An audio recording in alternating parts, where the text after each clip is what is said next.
সুইডেনের মানুষের প্রিয় বানরুটি কানেলবুলে দারুচিনি রোল হিসেবেও পরিচিত। স্ক্যান্ডিনেভিয়ার অন্যান্য দেশ ও মার্কিন যুক্তরাষ্ট্র সেটি জনপ্রিয়। সুইডেনে বিরতির সময় সেই পানের বিশেষ কদর রয়েছে, কিন্তু প্রশ্ন হলো সেই রুটি খেতে আসলে কেমন?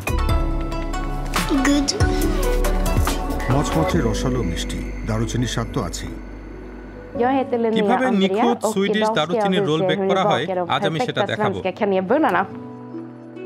ময়দা, চিনি, লবণ, পানি, ইস্ট, ডিমের কুসুম ও মাখন দিয়ে কাজ শুরু হয়। উপকরণগুলি খুবই সাধারণ। ময়দার তাল ইলাস্টিক হওয়া পর্যন্ত হাতে করে অথবা মিক্সারে ভালো করে মাখতে হয়। আমি শীতল তরল ব্যবহার করি কারণ মাখার সময় ঘর্ষণে উত্তাপ সৃষ্টি হয়। আমি মাত্রাতিরিক্ত উত্তাপের কারণে ইস্টের সম্প্রসারণে বাধা দিতে চাই না। ময়দা মাখা হলে লিনেয়া কয়েক ঘন্টার জন্য সেই তাল ফ্রিজে রাখেন। এবার পুর তৈরি করতে হবে। পুরের মধ্যে শুধু মাখন, চিনি ও দারুচিনি থাকে। একটু রদ বদল করে আমন্ড, বাদামের গুঁড়া, বীজ বা বাদামও যোগ করা যায়। ব্রাউন সুগারও ব্যবহার করা হয়। তবে সবচেয়ে জরুরি বিষয় হলো মাখন দিতে হবে, মার্জারিন চলবে না। মাখনই অনন্য স্বাদ যোগ করে। পুরের জন্য সেটা নরম হতে হবে।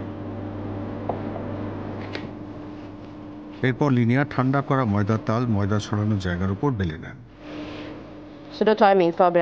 তারপর আমি প্রস্তুত করা পুর নিয়ে উদার হাতে একটা স্তর তৈরি করি। কিপটামি করলে চলবে না, কারণ পুরই সঠিক স্বাদ আনে। এবার তিনি বেলে চ্যাপ্টা করা ও পুর ভরা ময়দার তাল সযত্নে ভাঁজ করেন। সাধারণ ছুরি বা পিৎজা কাটার দিয়ে সেই লেচি ভাগ করা যায়। আমি দ্রুততার খাতিরে সাধারণত এমন এক যন্ত্র ব্যবহার করি। এরপর শুধু একটু টানতে হয়।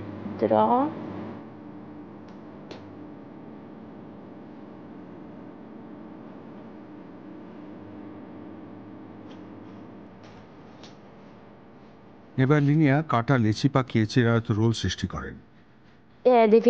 দারুচিনির রোল তৈরির নানা উপায় রয়েছে।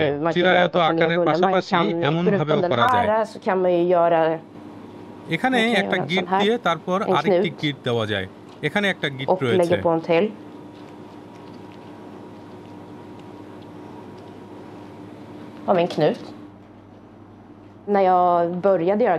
প্রথমবার বাবার সঙ্গে দারুচিনির রোল বেক করার কথা আমার মনে আছে। সেখান থেকেই সম্ভবত বেকিং সম্পর্কে আগ্রহ সৃষ্টি হয়েছিল। আমার মনে আছে তখন আমার বয়স 2 এর কাছাকাছি। সে সময় খুব মজা লেগেছিল, সৃজনশীল হওয়ার সুযোগ পেয়েছিলাম। আমার খুব ভালো লেগেছিল। আকার দেওয়ার পর সেই রোল মোটামুটি আধ ঘন্টার মতো হালকা গরম তাপমাত্রায় রাখতে হয়। বেকিং এর আগে ব্রাশ দিয়ে তার উপর ডিমের কুসুমের প্রলেপ লাগানো হয়। তার উপর চিনির গুঁড়াও ছড়িয়ে দেওয়া হয়। সেটাই সুইডিশ দারুচিনির রোলের বৈশিষ্ট্য।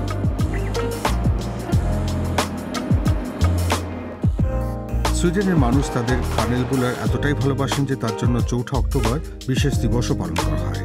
তবে প্রতিদিনই কফি ব্রেকের সময় সেই বানরুটি খাওয়া হয়। সুইডেনের দিনে কয়েকবার এমন বিরতির চল রয়েছে।